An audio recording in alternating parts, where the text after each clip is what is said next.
আলোচনা সভার সম্মানিত সভাপতি, আলোচকবৃন্দ, ওলামায়ে কেরাম, সর্বশ্রেণীর ভাইরা, আমার সময় 5 মিনিট। আমি ইনশাআল্লাহ 4 মিনিট বলবো বা তার চেয়ে একটু কম বলবো। আসলে একান্তভাবেই শ্রবণ করার জন্য এসেছি। আর হলো কোনো জিনিসকে যদি ফুটিয়ে ভালো করে বলতে হয় তাহলে সেইভাবে সময় লাগবে, এবং সেই ক্ষেত্রে 2-4 জন আজকে যারা সেমিনার বক্তা ছিলেন তারা যদি বলতেন একটু লম্বা করে বিষয়টিকে ফুটিয়ে, তাহলে আমরা প্রত্যেকেই বেশি বেনিফিটেড হতাম নিঃসন্দেহে। যাই হোক, যেই পয়েন্টটি বলতে চাচ্ছি সেটি হলো যে আমি মাত্র 2টো পয়েন্ট ধরে কথা বলবো। একটা হলো 1 নম্বর পয়েন্ট, আমাদের যেই সমস্যাটি লিত্তাআমুল আউল হেওয়ার মাল মুখালিফিন, ভিন্নমত পোষণকারী যারা, তাদের সাথে আমাদের যেই সমস্যাটা, এটা মেজর পয়েন্ট নয়, মাইনর পয়েন্টে আমার আপনার বড় সমস্যা। 1 নম্বর পয়েন্ট হলো আমরা মনে হয় আমাদের নিজেদের যে real identity, already we have forgot this, আমরা ভুলে গিয়েছি আমাদের আসল পরিচয় কী। আমরা অনেকেই সবসময়, আমি নিজেও, আমরা শুরু করি এখান থেকে, ওয়াতাসিমু বিহাবলিল্লাহি জামিআন ওয়ালা তাফাররাকু। এই আয়াতের অপব্যাখ্যার জন্য উলামায়ে কেরাম যথেষ্ট। এই আয়াত পরে ব্যাখ্যা করে এরপরে বলছেন যে আসেন আমরা এই দলটা করি, আসেন আমরা এই জামাতটা করি, আসেন আমরা এটাতে ঐক্যবদ্ধ হই। এর পিছনের আয়াত নাই, এর পিছনের আয়াত আমরা দেখতে পারি না, যেটাতে আমাদের আসল আইডেন্টিটি রয়েছে। আল্লাহ সুবহানাহু ওয়া তাআলা এর আগের আয়াতে বলছেন, ইয়া আইয়ুহাল্লাযীনা আমানুত্তাকুল্লাহা হাক্কা তুকাতিহি ওয়া লা তামুতুন্না ইল্লা ওয়া আনতুম মুসলিমুন। এইটাই ছিল আমাদের বড় আইডেন্টিটি। যখন এই আইডেন্টিটি আমরা ছেড়ে দিয়েছি, ক্ষুদ্র আইডেন্টিটি যেটি আমাদের, সেটিকে প্রাধান্য দেওয়ার কারণে আজকে আমার আপনার মধ্যে এত লাগালাগি হচ্ছে। যদি এই আইডেন্টিটি আমাদের থাকতো যে আমাদের বড় পরিচয় এটি, বিভিন্ন জায়গায় হাঁফিয়ে যায় যে আমার আসল পরিচয় কি, সর্বশেষ আল্লাহর পরিচয় যখন ফিরে আসি তখনই আত্মতৃপ্তি পাই। কারণ হলো কি, যখনই দেখা যায় যত সহি কথাই বলি না কেন, এক শ্রেণী প্রত্যাখ্যান করে জন্মগত ভালোভাবে তো আমাদের দলের না। যদি বুঝা থাকেন তাহলে বুঝছেন। আরেক শ্রেণী বলে সে তো কওমিন না, আরেক শ্রেণী বলে সে তো এইটা না, আরেক শ্রেণী বলে সে তো এইটা না, তাইলে আমি কি? এই জন্য বিভিন্নভাবে যখন দেখলাম আমি এই দলেরও না ওই দলেরও না, আর যে কোনো দলকে ভর করার জন্য ভর করে যে লাভটা হয় সেটা হলো দুনিয়ার লাভটা সবচেয়ে বেশি। দাওয়াতও পাওয়া যায় বেশি, সব কিছু পাওয়া যায় বেশি। এখন আমাদের সমস্যা যেটি, আমাদের যে একটা বিশাল বড় দল আছে এটা আমরা ছেড়ে দিয়েছি। আমরা যে মুসলিম দলের লোক এটা আমরা ভুলে গিয়েছি। ক্ষুদ্র দল নির্ভরশীল হওয়ার কারণে আমি যেই ক্ষুদ্র দলের সাথে আছি, ঠিক অন্য দলের যারা আছে তা তো আমাকে আঘাত করবেই, আর আমিও তাদেরকে আঘাত করে চলি। সম্মানিত ভাইয়েরা, একটা সেক্টর আছে, এখনও হয়তো আমাদের সমাজের সমস্ত মানুষ জানে না, যেই সেক্টরে কথা বলার জন্য, যেই সেক্টরে পুষ পাওয়ার জন্য, যেই সেক্টরে চাকরি করার জন্য কোনো রকম কোয়ালিটি, কোনো রকম যোগ্যতা লাগে না, সেটা হলো উলামায়ে কেরামের সেক্টর।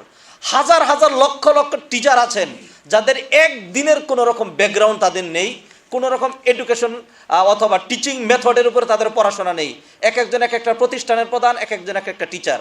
আজকে যারা মানে শত শত ডাক্তার, ইঞ্জিনিয়ার এবং সমাজসেবকদেরকে সামনে নিয়ে কথা বলছে, এমন এমন লোক আছে যারা শুধুমাত্র তার একটা সম্বল আল্লাহ সুবহানাহু ওয়া তাআলা জন্মগতভাবে দিয়ে দিয়েছেন, সেটা তার কণ্ঠস্বর ভালো, এই কারণে তিনি বক্তা হয়ে গিয়েছেন, আলোচক হয়ে গিয়েছেন।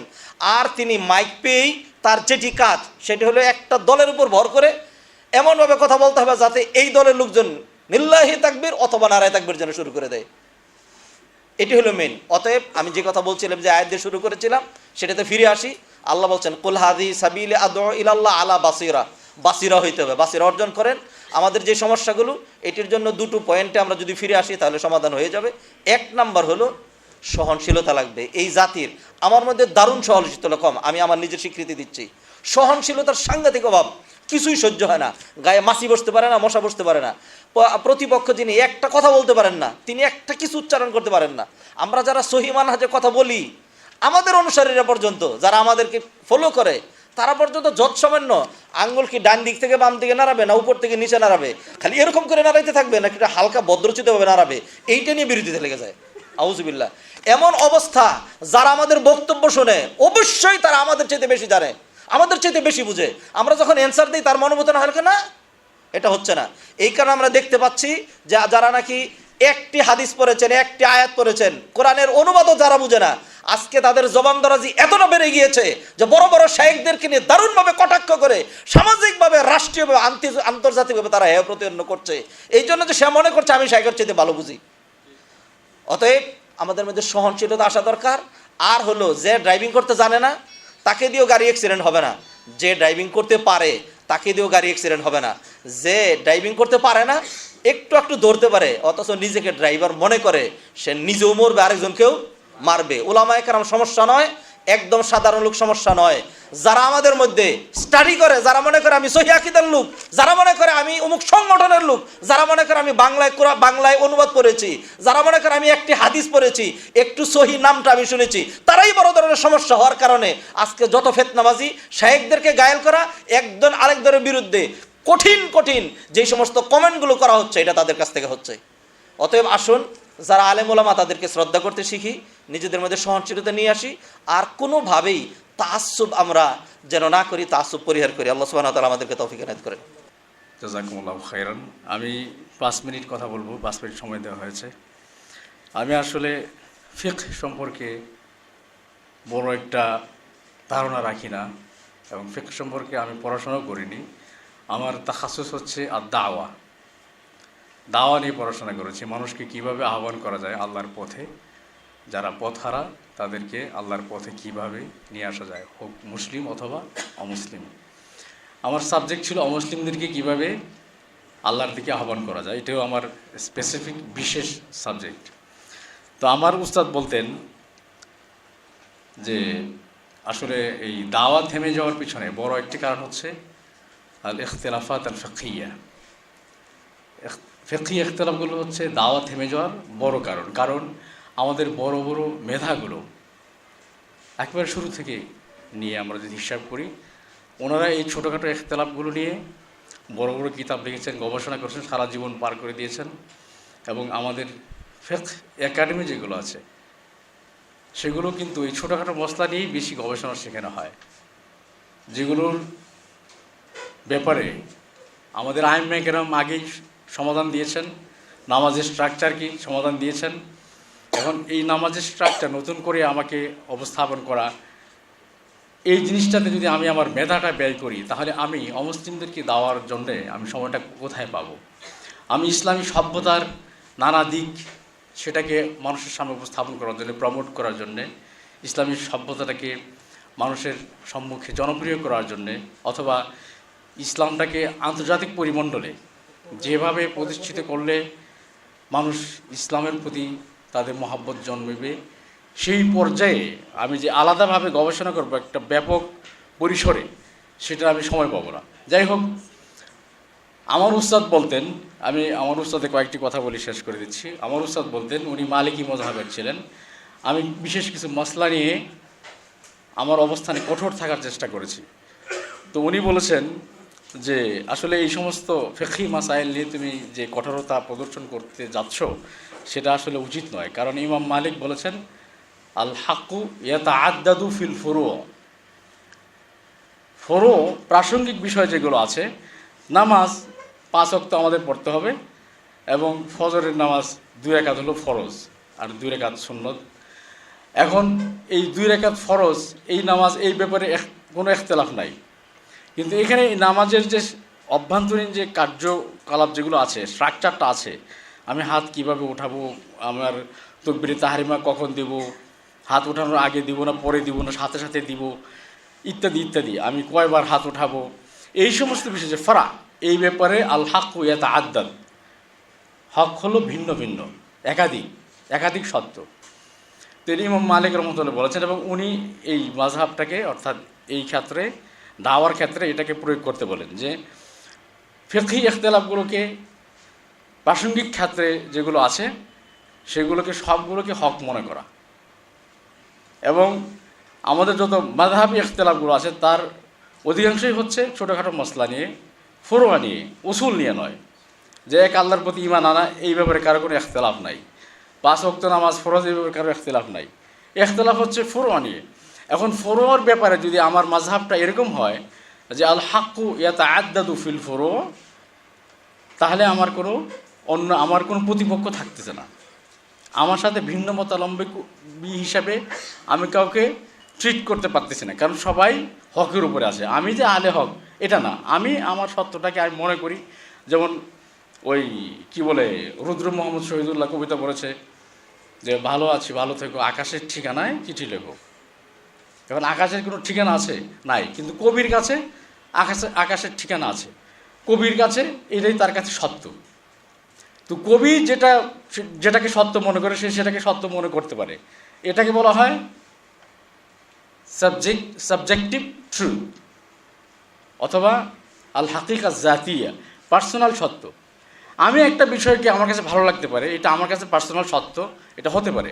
কিন্তু আমি যদি এটাকে অবজেক্টিভ ট্রুথ হিসাবে আল হাক্কুল মওদুঈ অথবা আল হাকিকাল মওদুঈয়া, যে বাস্তবে এটাই সত্য, আমি যা মনে করি না করি বাস্তবে হলো এটাই সত্য, এটা যদি আমি মনে করি তখনই দ্বন্দ্ব দেখা দেয়। তো আমাদের ধর্মীয় যে নজরিয়াগুলো আছে, আমাদের যে ফিকহি যে নজরিয়াগুলো আছে, এই নজরিয়াগুলো অধিকাংশই হচ্ছে আল হাক্কু জাতি, আমার পার্সোনাল সত্য। আমার ইমামের কথা আমার ভালো লেগেছে, সুন্দর লেগেছে, ওনার যুক্তিগুলো ভালো লেগেছে।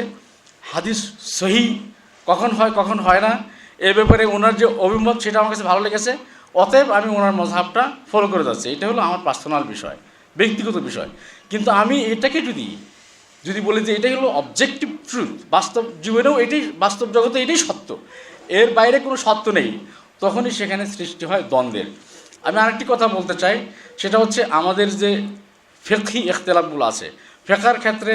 ফিকহ কাকে বলা হয়? আল ফিকহু ইলমু কুল্লি হুকমিন শারঈয়্যিন জাআ ইজতিহাদান দুনা হুকমিন কাতঈয়্যিন কামা ক্বালা আল আমরিতি।